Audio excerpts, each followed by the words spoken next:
Hello and welcome. This is Qsports. I'm Amudu Gajagan. Thank you for joining us. We'll be having tennis. We'll be talking about football. We'll also be talking about cycling. But on the show, we'll start with the Gambia's First Division League, which kick-started with some of the teams flying very high from the start. That's champions Real de Banjul, who in their opening game had a flattering scoreline, if you like. But again, Brikama United also had almost a similar scoreline. Bombada is another team that had a big win. We will also be looking at the Gambia's second division. 18 teams are competing. Is it too much? Will it affect the quality of the game? And as well as, there is a big game that we are going to talk about in that second division, which was postponed because of registration issues.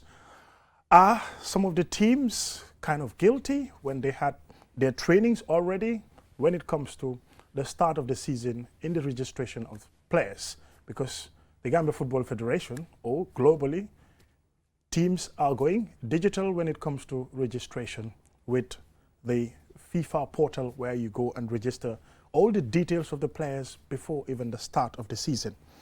We'll be looking at all these details on today's show.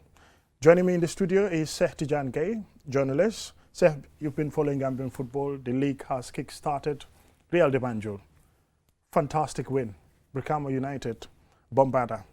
Is it fairly too early to say anything?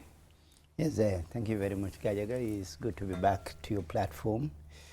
Well, interesting times ahead, although it is just the first game, but the Real, I didn't watch the game entirely, but following the highlights, you would definitely see a team that is very much compact, a team that is very much ready, and a team that is, of course, in line to do the unprecedented, that is 3 league championship in a row. They did 2 the last time around, and I'm pretty sure Coach Ibrahim Jata, the #1 target, would be that. And it is quite surprising because Real, over the years, for the past decade or so, they've always come close. Even if they don't win the league, they will be competing up to the last day. They would either finish second or third. It is difficult to see Real finishing beyond the top 3 in the last 10 years. Even they failed to win it since 2014, up to season before last when they won it again. And one fundamental factor for their failure was the fact that they always sell their better players at the end of every other season. And that has been the case. And since they had this partnership with Paid, most of their better players would even leave during the course of the season. So season before last, I was surprised. At the end of the day, they managed to win it in as much as they had some quality players, but they left some. And last season was much more surprising because during the course of season, the likes of Abdoulaye Cissé, the likes of Alassane Irinjang all left. Mohamed Suso left. So these 3 players were fundamental players, and Abdoulaye Cissé, you look at his quick transition to an amateur league player to top-level player, being the highest scoring Gambian in foreign land, and scoring for the Gambian national team as well. So the caliber of players that they have lose over the years and still maintain that consistency gives us an indication that Real really have a very good recruitment setup and have a very good transitional setup from the lower teams to the senior team, be it with Sporting Real that compete in the 3rd division in Banjul, where the likes of Soto and SI are doing a pretty good job. But all said and done, it will be difficult to look beyond them because in as much as they've lost some quality players, but as I said, their training program, their setup, it has all the attributes of a professional team. That is what they yearn for, although we are not a professional league yet. But I think if we are to establish it today, Real would be one of the teams that would fulfill those requirements. So that is showing dividends in how they, of course, dominate Gambian football for the past 3 seasons. In fact, that was going to be my next question. The dominance, consistency in the team. Yes, losing, let's say, 2-3 players to other teams because of their quality, because of how they play, they get attracted to certain teams. So when they sell these players, they still have replacements for them as far as the competition is concerned. Yes, and Real always have ways and means of adapting to realities. Because initially it used to be Real Walidan. By then, Walidan had the luxury of having patronage of Alaji Obi Konate and others that would Obi Konate had a very successful business. He didn't mind to inject a lot of money into Walidan for Walidan to win. Back then, Real have some patronages, but those patronages were not as financially strong as Ubi. But it became a team where everybody come in, chip in your monies here and there. The likes of Ibundur, the likes of I forgot the name again, from Banjul. All of them started chipping in. And then Willie, back then was just a mere fan, started also chipping in his money. So they competed with Walidan in terms of getting the best players and all. And at one point of time, we had the institutional teams that came and revolutionized it. They had a paycheck, they had the abilities in order to get the better players. And Real, alongside Walidan, but Real at most started competing with the institutional teams, and they had this setup. Really came up, took up the team, and then of course made it a football entrepreneurship. So they started competing with the likes of Gamtel, the likes of Gambia Ports Authority, and then Alhaji Saro won the league back in 2012, Matar Mboj in 2014, and even if they didn't win after that the league, they continued competing and selling players. So that is down to their adaptability. And now football entrepreneurship have gone to another level. We now have teams that have establishments, teams that have good scouting network, teams that have a very good developmental phase, and Real is there to compete with all of them. Although we can identify certain teams, maybe monetary wise they can match Real, but remember the know-how is there, the longevity is how, the experience and the expertise is there, and still now they are coping now. Because I saw a report, I think it was back in 2019, Real is the 12th best-selling exporter club in Africa. That was back in 2019 in West Africa. That is huge. That is a huge. And with all that, they find ways and means of adapting and continue developing young talents. And that is the key. That is the key for them. And that is why they're still dominant. I'm not saying other teams would not catch up, but if you look at their level of consistency, it's unrivaled, unmatched. But maybe in the next 5-6 years, we might be saying a different story, because we have teams that are emerging. We have teams that are having the establishment, but it will take time to rival their experience, their expertise, and their pedigree all over the years that they have accumulated. But I'm pretty sure one way or the other, we might have these board own teams, or these communal teams, stroke board teams that will step up the mark. We have the likes of Birkama United coming in and out. Fortune recently have big establishments, Medina United. All these teams, in the long run, maybe they would be rivaling Real. Walidan have a little bit faded away. Hawks is still there. They won the league some couple of years ago, and they also have the same establishment. So one way or the other, we'll have some teams emerging, but huge credit goes to the likes of Real, Hawks, Walidan, because at one point of time, everybody was thinking these traditional teams that have been here for a long while will fade away, but they still maintain the mantle, and they're still very much competing against top teams. But as I said, I always refer to Real as the model sample when it comes to footballing structures in this country. Just on a final note about Real de Banjul, yes, domestically they're successful, winning titles. For me, they're the model, and then they are above everybody else in terms of how they conduct themselves, how they train their players, winning the league, and having sales on player transfers as well. But when it comes to competing at the continental level, I know this has mainly to do with finance. Sure. Yeah, they've been in the CAF Champions League previously. In fact, they had near misses of just, getting into the group phase of it several times. One famous one was when they played, Casablanca? Yes, Raja Casablanca. Without Casablanca, yes. At that time, yeah. Yes. So it was just a margin of 1 goal. Yeah, because Yusuf Njai had a good exactly. Yusuf Njai and Without had that equalizer. Yeah, exactly. So I'm looking at it at the continental level. Yes, not long ago, CAF released some of the top 20 clubs in the continent. Yes, you have the Al Ahlis, you have the CS Faxians, you have the Raja Casablanca, and also Enyimba of Nigeria, AS Vita Club. All of the. Can we get to a level where, Real de Banjul gets into the continental level to compete with those teams, even if they don't reach their level, but kind of competing in the CAF Champions League, like Joliba of Mali does, like Horaya of Guinea does, and recently, I think 1 or 2 Senegalese teams were also in the CAF Champions League.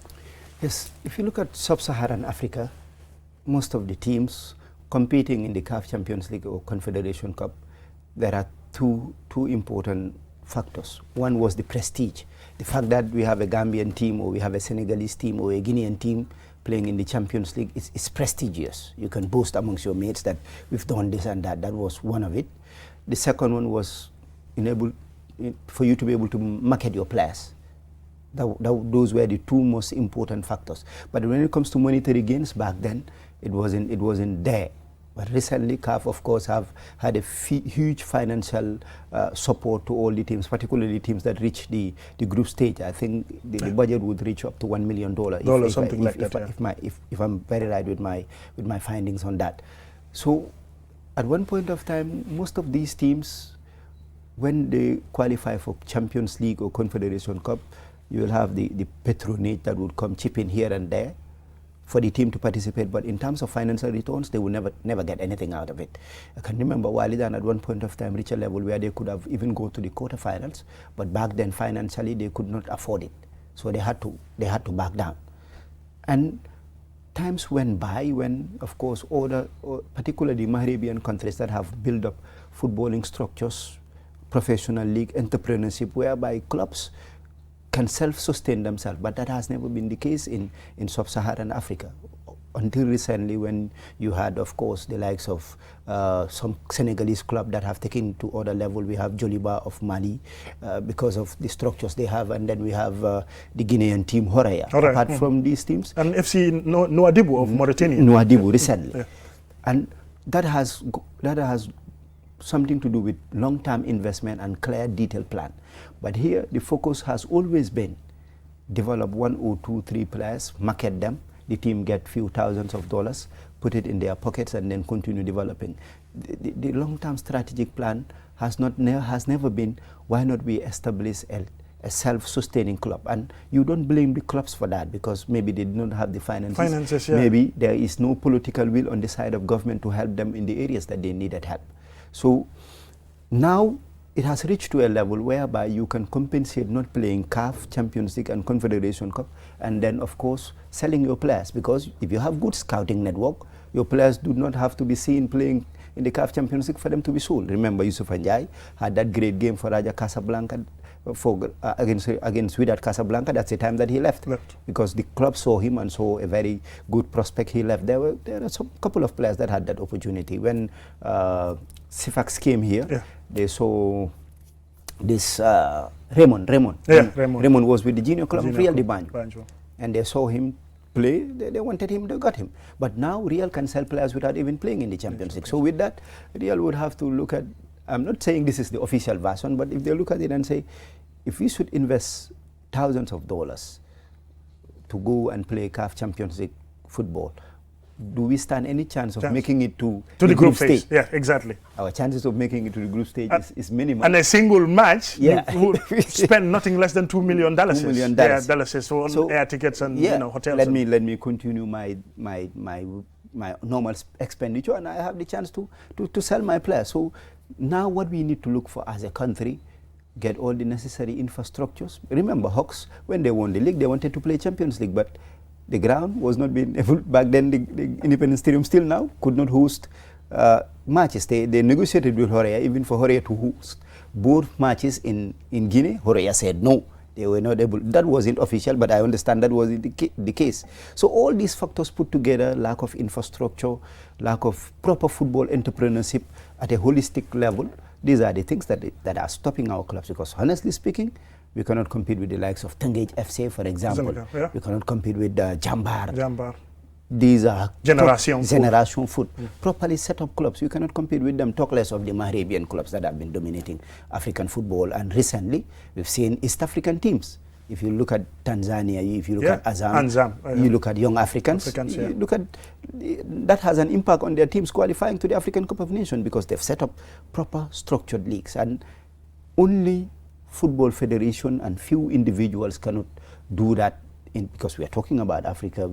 There must be a political will, for the political will to accompany the people. And then you have, I said it here the other time, private investors that are ready to invest their money in long-term investment so that football can go to another level. If not, let's forget about of course, doing the utmost best in African football. Remember, African football, West African countries have been one of the best teams when it comes to African football. But apart from Nigeria, Nigeria had Enugu Rangers, Enyimba. Yeah. But apart from these two, but even them have come down recent years. Yeah. Apart from these two, you cannot name any West African club side that have won an African Confederation Cup or Champions League for the past 20, 30 years. 30 years, yes.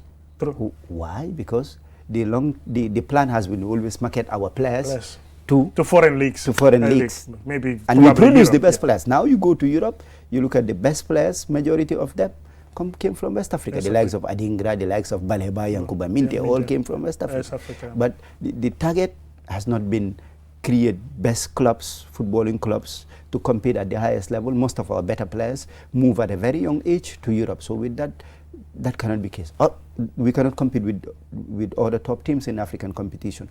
Up until we set up proper footballing entrepreneurship, the target would never shift that way. So I will not blame Real de Banjul for not investing all their money in CAF Champions League or Confederation Cup, because they know that they can sell their players without playing in these competitions.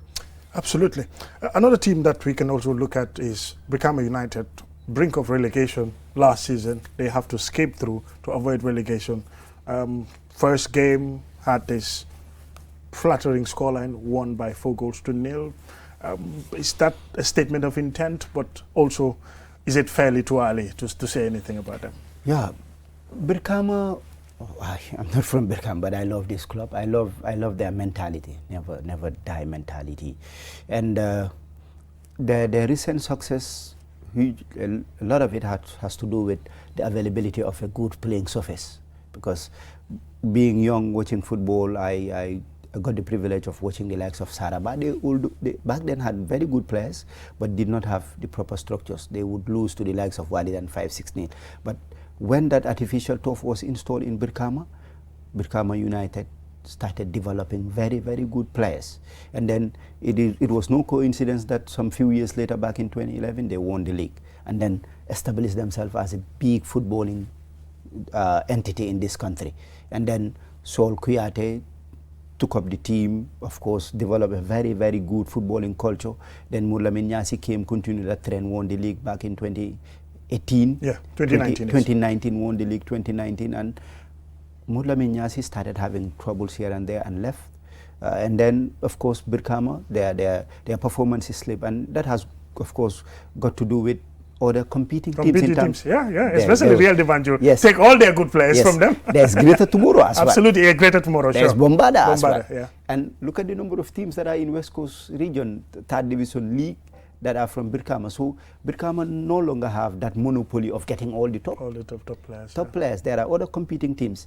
And if you go to Boxbar Mini Stadium, you can attest to this. Boxbar could be a hostile ground for the opponent, but could be a hostile ground for the home team. Yes. Because once the football is not attractive, yes. Once the opponent is doing better, they can even switch and start supporting the opponent. And they can even pile more pressure on the coach, even dictating who he needs to substitute or not. Yes, and that has been a problem. That has been a problem for Brikama. And if you look at Brikama, Boxbar Mini Stadium used to be a fortress, but if you look at the past 3 seasons, it has not been the case. It has not been the case, and if you make I'm not a psychologist, but if you make a psychological study about these players playing in Brikama, definitely a good number of them will tell you playing home piles more pressure on us than playing away. Yeah. And that has been a fact. And although they have recently had some good players, but Brikama have not over the years produced a player as good as Ibu Kante,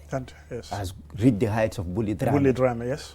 These are exceptional players, wonderful players, and in order for them to produce these players, they have to have the monopoly of having these better players and then maintain them in a team for 2-3 years until they develop to the highest of heights. So that has not been the case recently. And unlike previous years whereby a good footballer will spend 3-4 years in this league, develop to stardom, and then continue maybe 5-6 years before even you have opportunity to go to trials. Now, 1 or 2-3 games, you can have the opportunity to go to trials and then at the end of the day go to another league. So most of our better players from Birkama or from everywhere in this country have been snatched at a very young age to go and play in other leagues. So that itself is also a contributing factor. But precisely on Birkama, the competing teams, the hostility of the ground probably is another thing. And Birkama initially used to have longevity with coaches.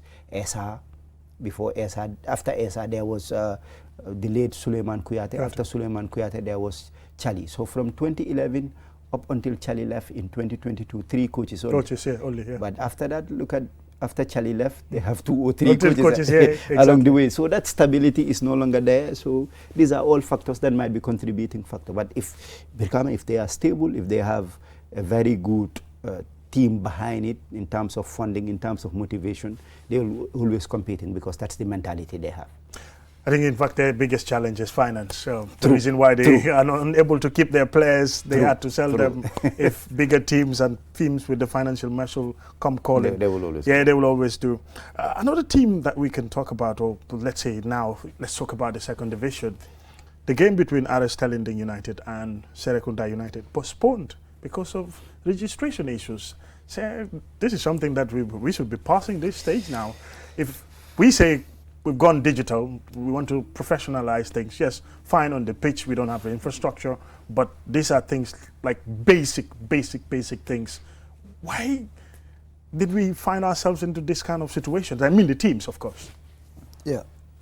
FIFA and CAF always have projections of development of football within their member countries. And in the long run, all countries have to play a professional league, or you will not play football, or you will not receive... Or maybe your own semi-whatever. Yeah, or you will not receive FIFA subvention. We will reach there. Yes. Very soon we will reach there. But in order to reach there, there are standards that you have to, of course, fulfill along the way before you reach the climax. And some of them are, of course, this digital registration, because age cheating, we know, have been an issue with Africa, in Africa. That's the hard fact. And I understand some of these registration formats have been here, but the federation have not been very strict with some of them. But this time around, there are some adjustments, but there are much more strict measures when it comes to this registration. I understand if you don't fulfill all the requirements on the registration platform format of a particular player, that player will not be approved by the system. And I understand 2 different trainings were being done on them with all the clubs. So the question mark is, are those club representatives who were trained, do they went back to their respective clubs and deliver the message to the coach, telling the coach, if you are under 16, you cannot be registered in this league. If you don't have a transfer from a particular club, your registration would not be complete. If you don't insert your birth certificate or your ID card or your passport, your registration is not complete. These are the things that we should be asking ourselves, because I understand before any game, the competition department will be sending to that individual from that particular club who was trained about the names of all the players that are eligible. Was that communicated properly in the first week? These are all factors, but in the long run we would be there, but these are things that we should be graduating from. Because if you are trained on a particular issue, even if you have problems on it, call and make inquiries. But challenges that we would learn, but in the long run we would be there. And personally, if it was left for me, we would go for a professional league, even if you have 5 or 6 teams at the professional level. All the other ones go to the amateur league, because that would go a long way in improving our football and taking it to another level. There are teams here that have professional capacity, but they cannot qualify to the 4th division yet. Some are in the 3rd division, some are in the 2nd division because of competitiveness and all. But let's start anyhow, anywhere. Let's start. In the long run, we will be there. Even if you have to use 2, 3, 4 fields, 6, 7, 8 teams maximum with the professional league, let's start there. That's my belief, because in the long run, that is where we are going to. And if you go to that level without being very much prepared, or having a number of teams that are not well prepared, it will affect us for sure. See, I have this problem with mass participation when it comes to players. Yes, giving them the opportunity to play at a certain level. Nawetan zones have done it, maybe for Banjul because of particular reason, but in Birkama, the increment of teams when it comes to the qualifiers of the Nawetan, Serekunda have been doing it.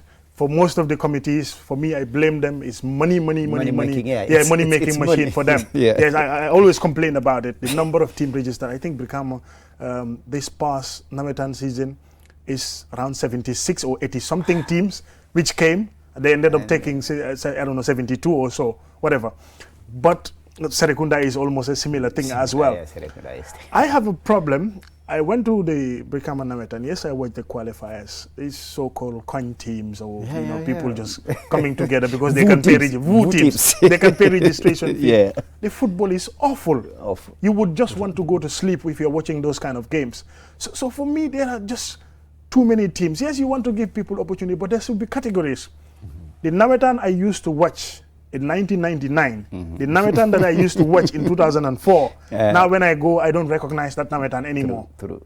You see good football back then, good possessional football, you see hunger, you see work rate of players, but that's no longer the case. For me, there's been just too many teams in Nametans.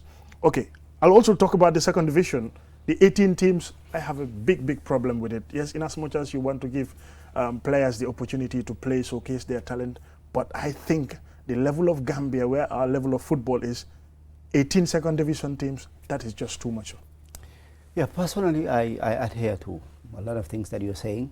First, in as much as you want everybody to play football, there should be standard requirements to be met. Even if you don't have a professional league, even with an amateur league, there are certain, of course, standards that you have to meet. And if you have to, of course, apply certain strict measures, I can tell you a good number of the second and the fourth division team will not. Well, we will just drop down, completely. Yeah. Remember, a good number of them rely on the GFF subvention. Even to start playing football at all. Yes. These are all factors that we need to look at. That's why I'm a very huge fan of a professional league. And the other one is starting with Nawetan. I think everywhere you go to, or in every walk of life, people that have ability or people that have potential should be allowed to, of course, display their abilities and potential. And those that do not have the same potential, they have to support in one way or the other. But here, supporters want to be players as well. Yes. If you just go to neighboring Senegal, you can go to a whole community, a community that's very densely populated. You can find only 2 Nawetan teams in those densely populated area, and all the rest would come out and support the team. Okay. But that is not the case here. You are a player, you're not very good, you go to a Nawetan team or qualifying rounds team, you are not part of the 20-man squad, or you don't make it to the starting 11, you sat on the bench, you are not happy the next Nawetan, you want to create your own Nawetan team. Yes. And that is affecting us. I think in as much as these communities are populated, but the number of Nawetan teams that we have there is too much. So at the end of the day, it's difficult to see pool of talent because it becomes so jumbled up. The amount of players that are too much to even focus on 1 or 2, 3 or 5 good players. Because one player might have a very good game this day, the next day there is another player out there, or he's in or out of the team. So it's too much. Something needs to be done about it. And Nawetan football could have served as a very good amateur playing football, whereby these 4 second division teams can scout from there, although they still scout from there, but it could have been better. And this number of second division teams that we have, the number could have dropped, and then we have a very good standard Nawetan setup whereby there are some regulations to be met in order for one to become a Nawetan team. And then at the end of the day, all the good ones will play Nawetan, from there play 3rd division, from there play 4th division, if possible go to squad. But all the number of players that we have that, as you said, some of them cannot even play better than me, but they still play. And at the end of the day, it gives us mental pain. There are some games that you watch, it's mental pain. You go to Nawetan, you watch some teams, it's just ridiculous. And the same thing, it's fed on us in the 2nd division, because if you have a lot of teams in the 2nd division, they would take those players, because that is what is available. Yes. In as much as GFF had the initiative of having a lot of player pool, but the standards and the structures need to be looked at. You cannot just have everybody playing at the same level, or everybody having the opportunity to play at the same level. And most of these players were not taught proper academy football or how football is being played at academy yes, level. at the academy Some level. of them you will go up Basics. to first division, and then the first division coach would be of course have to teach you some of the basics. Basics, yeah. And at first division, it should be more of technique, it should be more of tactic, although basics is being taught, but you should be able to understand some of these things. So all these things need to look at. That's why, to me, I have this belief that Nawetan football have to be a separate entity of its own, managing it at district level, and then managing it at regional level, and then we have a national body managing it, so that we can have proper structured Nawetan football that can have a lot of potential investors, that can have a lot of developmental phase, and then from there it goes to the first division football, because GFF have a lot in their table.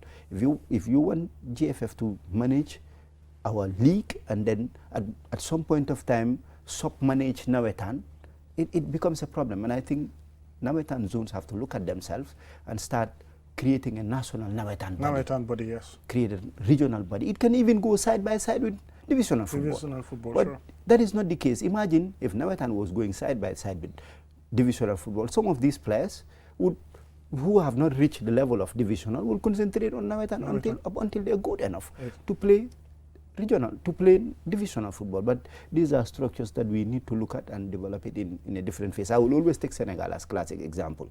They have their national Nawetan setup, they have their national regional district, and then you play a district championship. Each district, the best Nawetan team in each district will play the district champion, will come together, play the national championship. You play at departmental level, at district level, and then at national level. Then you have a national Nawetan championship. It's different with the zonal format, but we can do it differently, but at a very structured level, whereby we will not rely on GFF calendar, we will not rely on GFF setting up a organizing committee for Nawetan, but the Nawetan zones have to take ownership. Why not talk to each other? Why not we create these structures, have a one uniform Nawetan rule, one uniform Nawetan regulation? If that is done, then the pressure on the league would, of course, would be minimized, so that we might have very good players from Nawetan and even go straight to first division. That is the case, but it could even be a good Nawetan player going to professional leagues and all. But the structures have to be there so that the load will be minimized on the divisional football, because the load is too much on third division, on second division, and fourth division. Nawetan should take some amount of it, but with a better structure.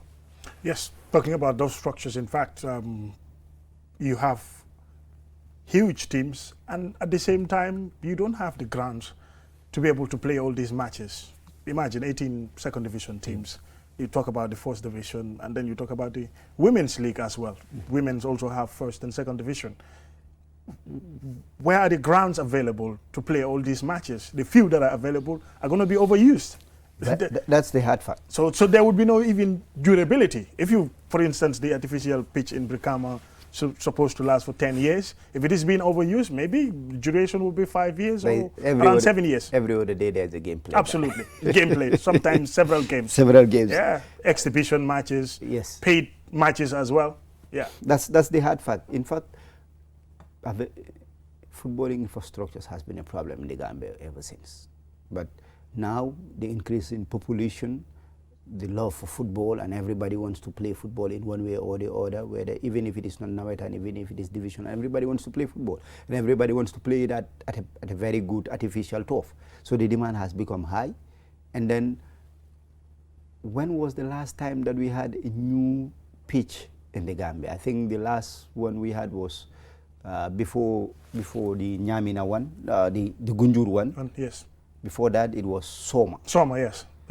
Yes, pitch, there were plans for others, but still now it is not in operation. So I understand the ministry have the initiative of building some artificial, some mini stadiums, but it is not enough. Yeah. There should be a government policy that in each and every other region of this country, there must be 1 or 2 standard, CAF standard footballing ground. CAF standard. It's a possibility. If Senegal can make it in partnership with some Chinese entrepreneurs for that to happen, I don't see any reason why it can't happen, because as we speak, as I said, some of these clubs cannot afford that. They cannot do that. Absolutely. And some of costs a lot of money. Yeah, some of these institutional teams who could have helped and should have helped, they never had that mindset in order to do that, or had that development-oriented initiative in order to do that, because I believe Prime Gamtel should have had their own mini stadium. Prime Gambia Ports Authority should have, Prime Gambia Armed Forces should have had that. That was never the case. Now government should intervene. Not only government, but our municipalities, area councils should. The majority of the people that are your subjects are kids, are youths. Sports is the biggest social gathering of all youths. Why are in municipalities investing a lot on these pages? They own them. Serekunda East and West is owned by KMC. Banjul is owned by BCC. Birkama is owned by Birkama Area Council. Develop them, invest in them, have more. And then government should also lead that political will, because GFF alone cannot do it. Absolutely. And even some of the president himself has admitted that if there is any failure in his tenure of office, that is that in terms of footballing infrastructure. So we have huge ones. There is only the political will of government that could help. If that is not the case, we would continue to suffer. We would continue to have 1 or 2 artificial turfs installed 3, 4, 5, 6, 7 years down the drain. It is worn out. That is the hard fact. Well, absolutely. Help must come, and only it is from government that it can start from. Football infrastructure, hugely important. In fact, it is one of the basic requirements of the game if you want to develop players. Seti Yange, it's been wonderful having you on the show. Thank you very much.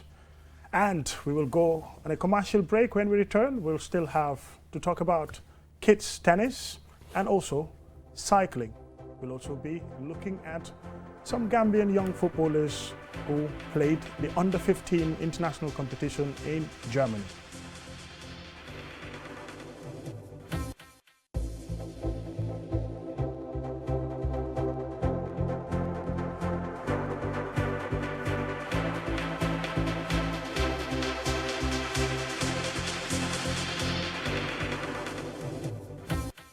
Welcome back, and thank you very much for joining us. This is Qsports and I am Momutu Kajaga. Now let's talk about cycling. Cycling is becoming an increasingly popular sport among schools. In the West Coast region and Greater Banjul area, just last weekend, there has been a cycling competition between schools in the Greater Banjul area, and several schools took part in this competition. It was 10 kilometers and 5 kilometers. The 10 was for the male category and the 5 kilometers for the female category. We watched it, and let's see how it all went. Cycling is gaining popularity among students from various schools.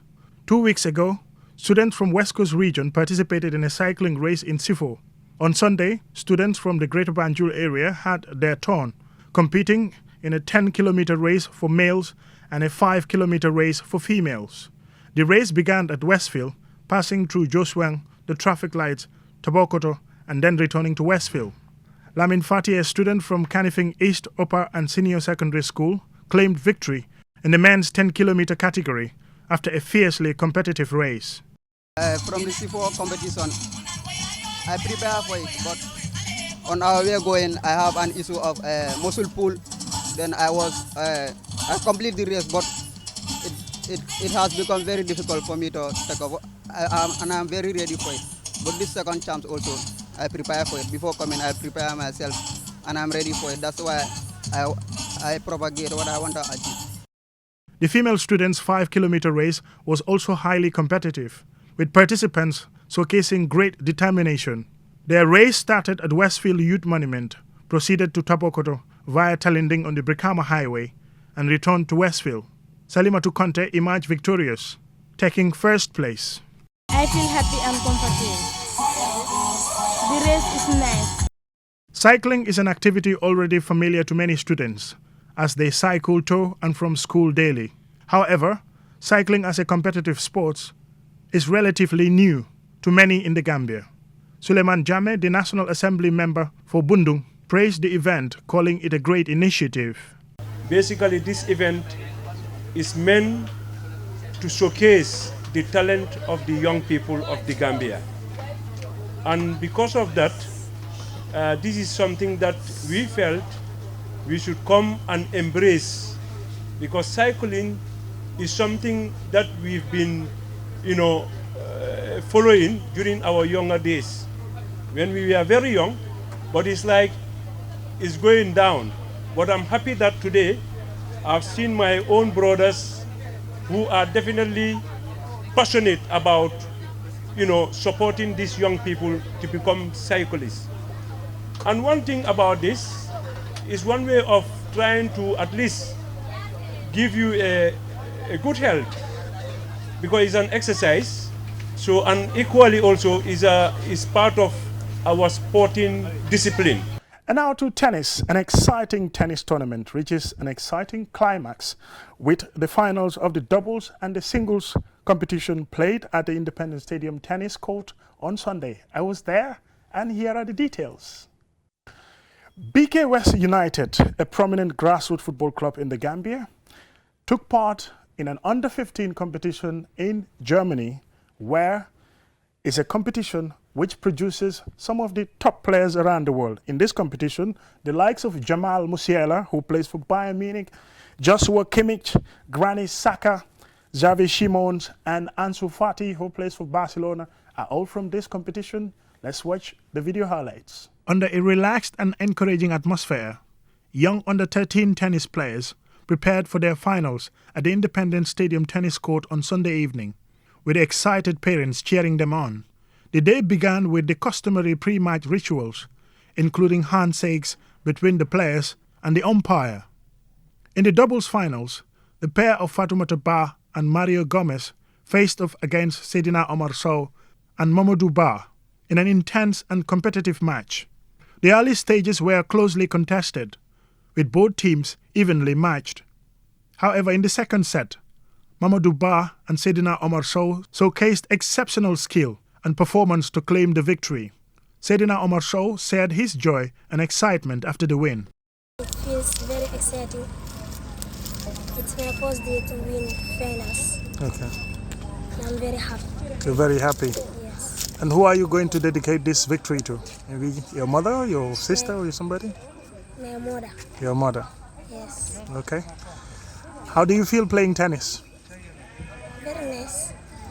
It's a very exciting sport. I like it very much. The singles finals followed, where Mamadou Ba, one of the standout players from the month-long tennis academy training, played against Sirif Bob. Despite Mamadou's early dominance, Sirif Bob held his own, matching him point for point. But as the match progressed, Mamadou's energy and agility proved too much for Bob, and he ultimately triumphed, taking the singles title.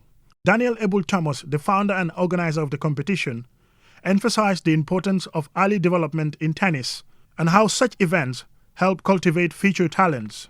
Oh, I'm very excited, definitely. You can see from the talents of these boys. As you said, the training was only a month, and it was August 5th to August 29th.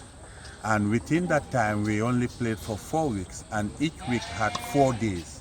So in actual fact, we trained them for only 16 days. And then the next 3 months was the product of what you are seeing. The exciting final was witnessed by enthusiastic parents such as Dauda Kamara, Biram Gomez, and Pauline Sen, who praised the competition and applauded Mr. Abel Thomas for providing their children with an opportunity to showcase their skills. The game is not popular to us, we don't know it. But from now, we begin to understand that this is a reality. Li mom great achievement la. Thanks to Thomas William.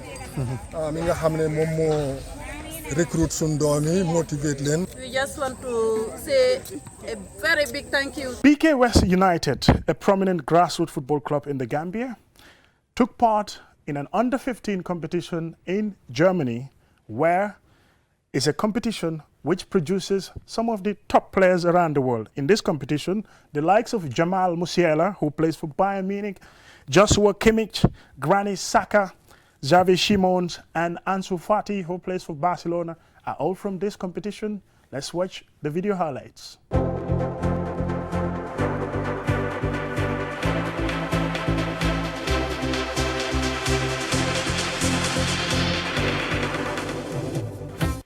All the kids, the coaches, the staff, from West United are awesome. We had a good time celebrating, talking about football. Great for the development of young players. Fantastic to meet people from different cultures and backgrounds and to experience the competition from all over the world. It's wonderful.